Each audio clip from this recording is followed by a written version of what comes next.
Hello good morning student. हम अपना paper first पढ़ रहे थे जिसकी यूनिट नंबर भी फर्स्ट ही पढ़ रहे थे हम। और यूनिट नंबर फर्स्ट में हम उन्हें कुछ थ्योरम्स करी थी। उन थ्योरम्स में से मैंने आपको बताया था एक थ्योरम है जो इम्पोर्टेंट है, मेजर क्वेश्चन में आती है।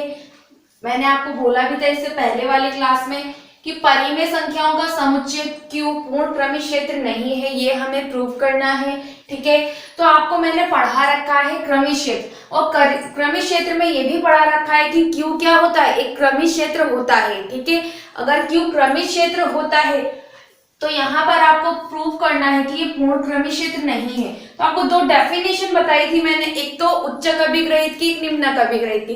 उच्चक अभिग्रहित की जो डेफिनेशन थी उसमें था कि क्रमिक क्षेत्र उच्चक को ग्रहण करता है, उच्चक विद्यमान हो तो उच्चक अभिग्रहित हो जाए, निम्नक विद्यमान हो तो निम्नक।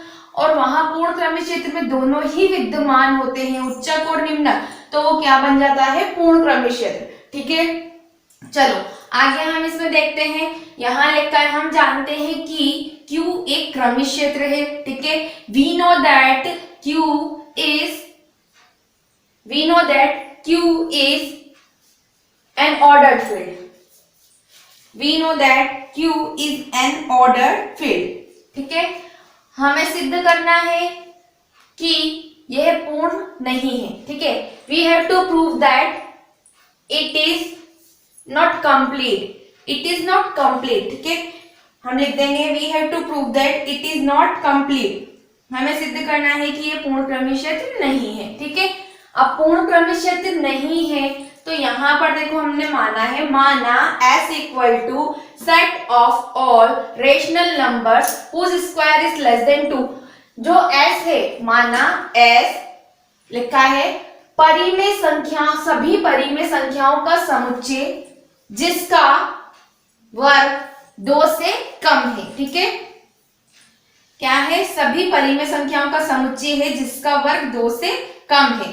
तो हमने ये माना है यहाँ पर। ठीक है, चलो अब यहां देखना, यहां लिख रहा है S equal to x, x belongs to Q plus. Q plus तो मतलब पता है आपको पॉजिटिव नंबर आ रहे हैं। ठीक है, पॉजिटिव नंबर है, परिमेय संख्या है, बटे के रूप में लिखेंगे, फ्रैक्शन के रूप में लिखेंगे हम। ठीक है, अब यहां देखना परिमेय संख्याओं के लिए मैंने बोला है अगर ये पॉजिटिव है तो 0 से तो क्या होगा, बड़ा नेगेटिव नहीं आएगा इसमें, लेकिन उसका स्क्वायर हमने लेस देन 2 माना है। ठीक है, हमने जो सेट माना है उसका स्क्वायर क्या माना है, लेस देन 2 माना है। ये सबको क्लियर हो गया होगा। ठीक है, चल पहला जो पॉइंट माना है S नॉट इक्वल टू 5। 5 का मतलब होता है रिक्त नहीं है, रिक्त मतलब खाली नहीं है, इसमें कोई ना कोई एलिमेंट है। ठीक है, जब सेट में एलिमेंट नहीं होते तो हम उसे 5 बोलते हैं, इसमें कोई ना कोई एलिमेंट क्या है, प्रेजेंट है। तो लिखा है S नॉट इक्वल टू 5।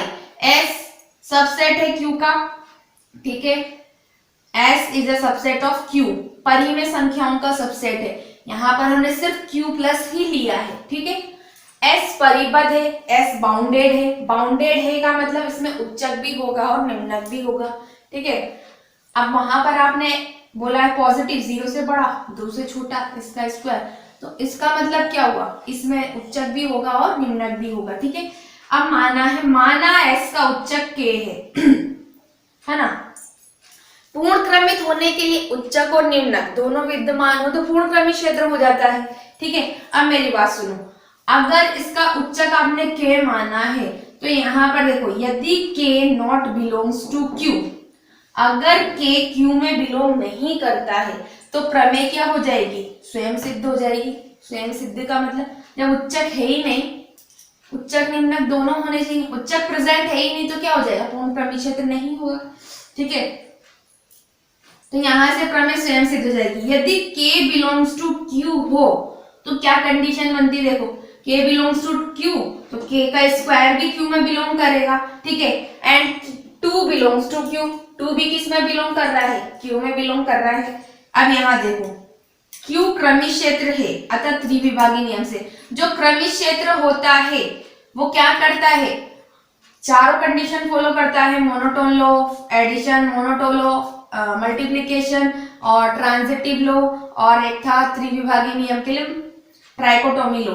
तो वहां पर ये लिखा है Q क्रमिक क्षेत्र है, Q is an ordered field, therefore by trichotomy law, ठीक है। इंग्लिश में हम ऐसे लिख लेंगे, यहां पर लिखेंगे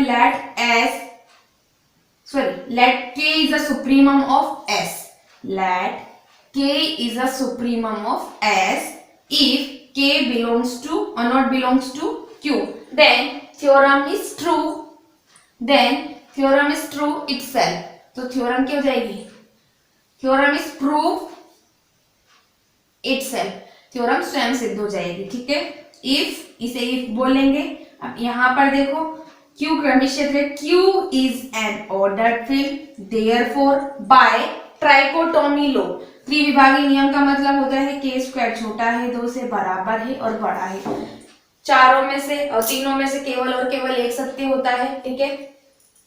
केस फर्स्ट ले लिया हमने, if k square less than 2, लेकिन k 0 से बड़ा है, 0 से बड़ा सेट के अकॉर्डिंग करेंगे हम। इसमें हमने क्या माना है इसमें परिमेय संख्या मानी है।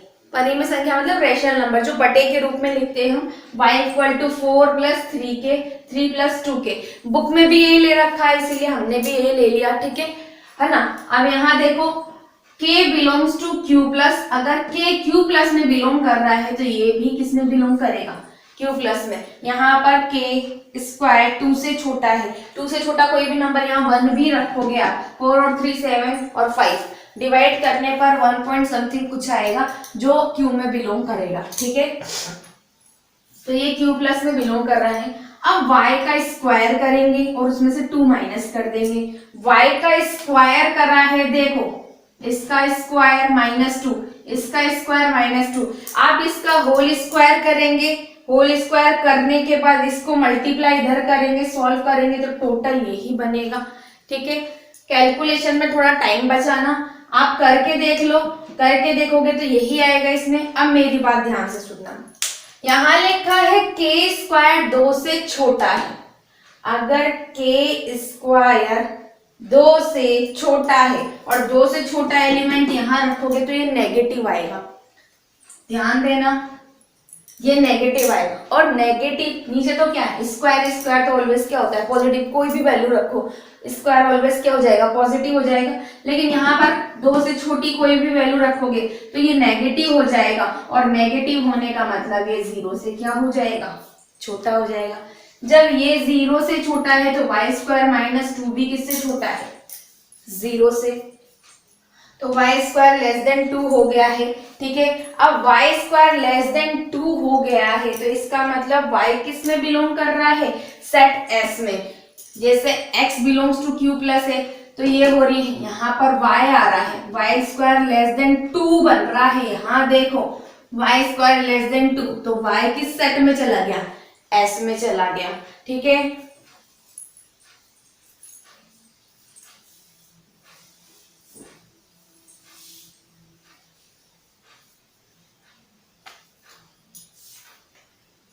तो वहां से देखो हम बोलेंगे y belongs to S, y किस सेट में चला गया, y S में चला गया, ठीक है। अगेन y माइनस k करो, y में से माइनस k करो, y है हमारा 4 plus 3k upon 3 plus 2k minus k, तो ये बनेगा 3k, तो ये बन रहा है 4 plus 3k minus 3k minus 2k square, 3k से 3k कैंसिल हो जाएगा, ठीक है। ऊपर से 2 कॉमन आ जाएगा, बचेगा 2 माइनस, तो ये बच रहा है 2 minus k square upon 3 plus 2k, ये बच रहा है, ठीक है बच्चों। हमने जब इसमें से माइनस करा k को तो ये बच रहा है। परिमेय संख्या में से हम उच्चक ले रहे हैं माइनस करके, ठीक है। k हमारा यहाँ पर उच्चक है। चल अब मेरी बात सुनो, 2 माइनस k स्क्वायर, अब के स्क्वायर तो क्या है, 2 से छोटा है। अब के स्क्वायर 2 से तो छोटा है, यहाँ पर 2 से छोटी वैल्यू रखोगे तो ये क्या हो जाएगा, 0 से बड़ा हो जाएगा, क्योंकि नेगेटिव आएगा नहीं, नेगेटिव नहीं आएगा तो ये 0 से बड़ा है। इसका मतलब y माइनस के भी किससे बड़ा हो जाएगा, 0 से, और y माइनस के 0 से बड़ा है तो y किससे बड़ा हो गया, k से। ठीक है,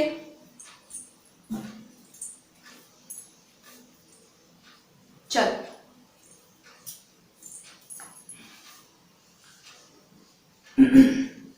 इस प्रकार क्या हो गया, y बिलोंग्स टू s हो गया और y ग्रेटर देन k हो गया है। अब एक चीज मुझे बताना, अगर y बिलोंग्स टू s है, y ग्रेटर देन k है, k को हमने क्या माना, उच्चक माना, ठीक है। अगर k को आपने उच्चक माना है तो यहाँ पर मुझे बताना y अगर k से बड़ा है तो k क्या उच्चक हो सकता है, क्योंकि y s में बिलोंग कर रहा है, सेट में बिलोंग भी कर रहा है। ठीक है, पहले हमने लिया था k बिलोंग्स टू s और k उच्चक था, लेकिन y बिलोंग भी कर रहा है और k से बड़ा है, जो k के उच्चक होने का क्या हो गया है, विरोधाभास हो गया है। ठीक है, तो हम क्या लिखेंगे, जो कि k के उच्चक होने का विरोधाभास है।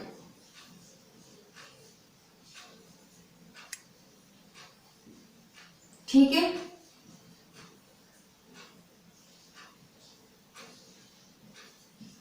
जो कि k के उच्चक होने का क्या है, विरोधाभास है। ठीक है, अतः केस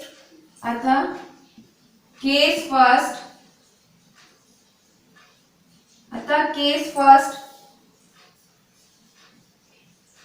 संभव नहीं है। ठीक है बच्चों, केस फर्स्ट संभव नहीं है। अब हम केस सेकंड लेंगे। ठीक है, अब केस सेकंड लेंगे हम, चलो इसी में मैं कर रही हूं, थोड़ा आपका टाइम बचेगा। केस सेकंड लेंगे। अब हम केस सेकंड में क्या हो जाएगा, के स्क्वायर बड़ा हो जाएगा 2 से। ठीक है, अरे केस सेकंड ये वाला नहीं है,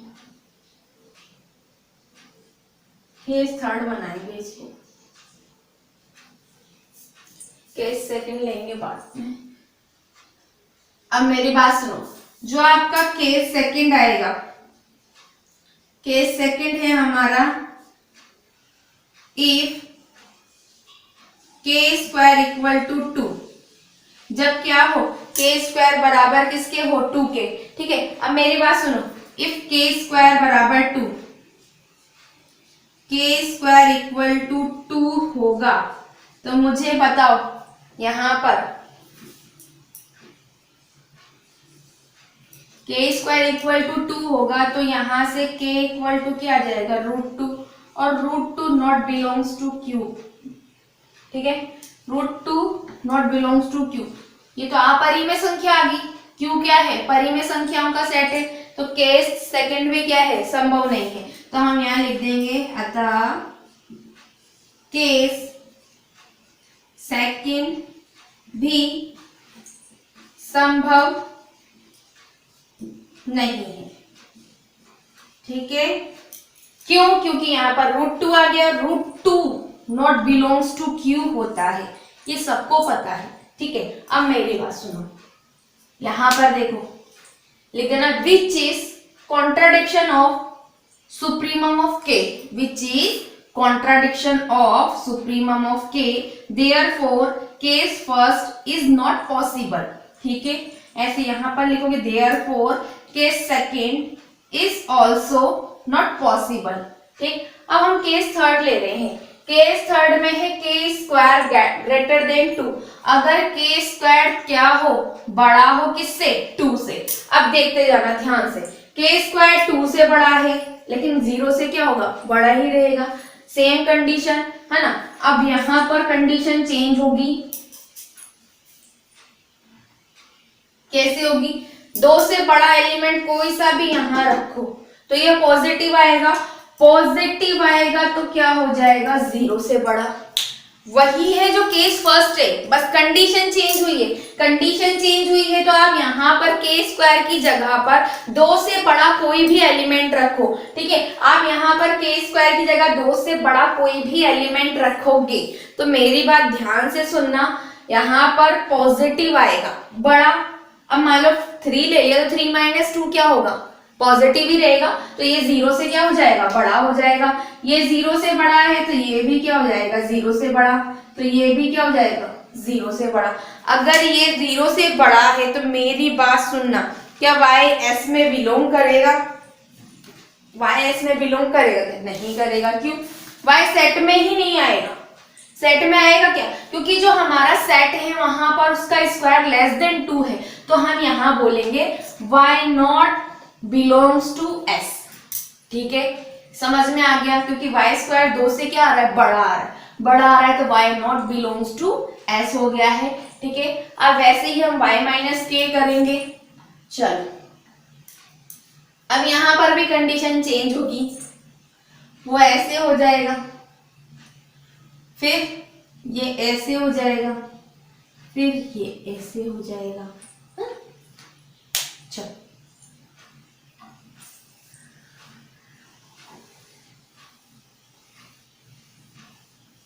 मैंने आपको केस फर्स्ट में ही कर दिया है, सिर्फ लेस देन और ग्रेटर देन के साइन चेंज हुआ है। ठीक है, चलो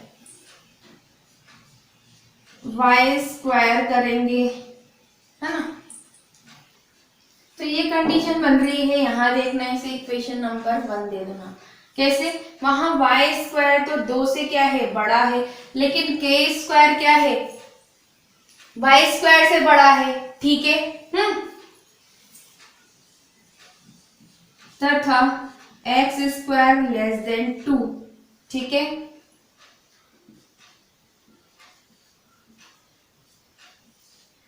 अब यहां देखना, मेरी बात ध्यान से सुनना, इक्वेशन 1 और 2 से देखो। फ्रॉम इक्वेशन 1 एंड 2, इक्वेशन 1 और 2 से देखना, जो 2 है वो x स्क्वायर से बड़ा, यहां पर y स्क्वायर, यहां k स्क्वायर, तो ये बन जाएगा x square y square k square. For all x belongs to s, for all x belongs to s, तो x less than y less than k। ठीक है, कैसे आ रहा है ये, मेरी बात सुनना। ये तो हमने इक्वेशन 2 जो लिए वो सेट से लिए, और ये हमारे केस से बन रही है।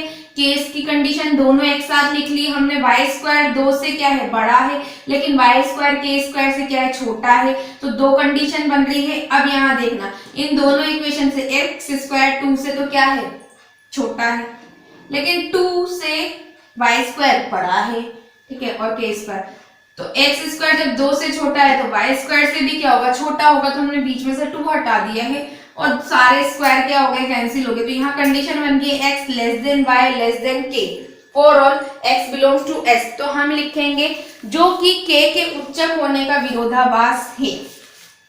देखो मेरी बात सुनना ध्यान से, यहाँ पर x से y क्या है, बड़ा है, ठीक है, और y से k बड़ा है। 2 कंडीशन बन रही है, x से तो y बड़ा है और y से क्या बड़ा है, k बड़ा है। अब एक चीज मुझे बताना, यहाँ पर जो आपने कंडीशन ली, k बिलोंग्स टू क्या है, ऐसे, ऐसे x बिलोंग्स टू क्या है, ऐसे। अब यहाँ पर जब x से बड़ा y है, y से बड़ा k है, ठीक है, बड़ा होने का मतलब इसका स्क्वायर तो क्या से 2 से छोटा, मतलब 2 से छोटे एलिमेंट आ रहे हैं सेट में। अब 2 से छोटे एलिमेंट का मतलब उच्चक तो उसी में से मिलेगा, सेट में से। s में क्या है, x स्क्वायर लेस देन 2, ठीक है। अब x स्क्वायर लेस देन 2, तो x से तो दोनों एलिमेंट बड़े हैं, मतलब दोनों ऊपरी परिबंध बन गए हैं। यहाँ लिखा है बुक में, अर्थात y और k दोनों ही s के ऊपरी परिबंध है। किंतु y लेस देन k, अतः k उच्चक नहीं हो सकता। क्योंकि k कोई परिमेय संख्या है, अतः कोई भी s का उच्चक नहीं हो सकता, जबकि ऊपरी परिबंध अवश्य है। अब मेरी बात सुनना, यहाँ पर ऐसे बोला है, देखो ये दोनों ऊपरी परिबंध बन गए हैं। ऊपरी परिबंध का मतलब, अगर ऊपरी परिबंध है तो सेट में प्रेजेंट होंगे क्या? नहीं होंगे। उच्चक है तो ऊपरी परिबंध है, ठीक है।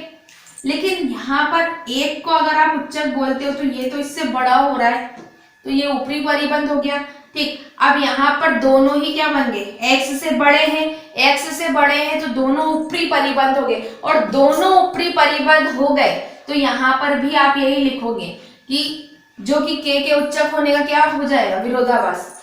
तो हम यहाँ लाइन लिखेंगे, अर्थात y तथा k दोनों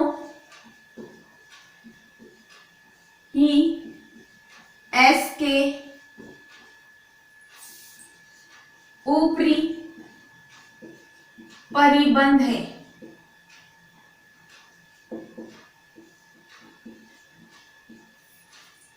जो कि k के उच्चक होने का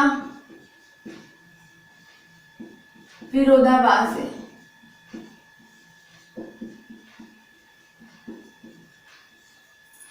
बस है। अतः केस थर्ड भी संभव नहीं है, ठीक है। एक सेट में दो ऊपरी परिबंध हो गए, एक ऊपरी परिबंध होता तो उच्चक हो सकता था, ठीक है, लेकिन दोनों ही ऊपरी परिबंध हो गए तो उच्चक होने का विरोधाभास हो जाएगा वहां पर, ठीक। जैसे हमने एक थ्योरम करी थी जहां पर k को supremum of s equal to क्या था? k था, सुप्रीमम ऑफ s, हाँ sorry, supremum of a equal to s था, थ्योरम नंबर 1.22 थी ना, उसके बाद करी थी, वहां पर k डैश भी लिया था। अब दो ऊपरी परिबंध हो गए थे तो एक तो सुप्रीमम होगा उसमें, ठीक है, तो यहाँ पर दोनों ऊपरी परिबंध हो गए हैं। अब यहाँ दोनों ऊपरी परिबंध हो गए तो केस थर्ड भी क्या है? संभव नहीं है। तो हम लिखेंगे, अतः Q पूर्ण क्रमित क्षेत्र नहीं है, पूर्ण क्रमित, अतः Q पूर्ण क्रमित क्षेत्र नहीं है, ठीक है। जब केस संभव ही नहीं हुए तो ये पूर्ण क्रमित क्षेत्र नहीं है। हम पूर्ण क्रमित क्षेत्र प्रूव कर रहे थे, ठीक है। चलो अब मेरी बात सुनना, अब यहां देखो,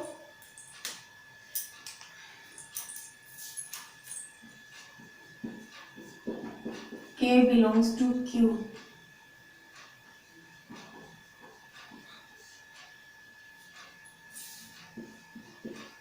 गलत है, ठीक है।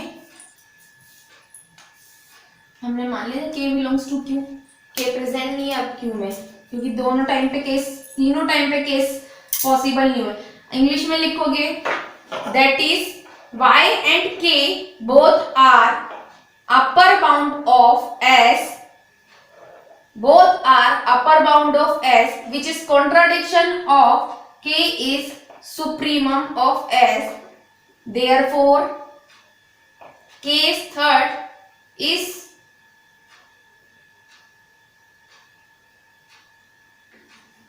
is also not possible. So our assumption k belongs to q is wrong, therefore q is not an ordered field, ठीक है बच्चों, ये थ्योरम सबको क्लियर हो गई होगी, ठीक है। आज के लिए इतना काफी है, अगला हम नेक्स्ट क्लास में पढ़ते हैं, ठीक।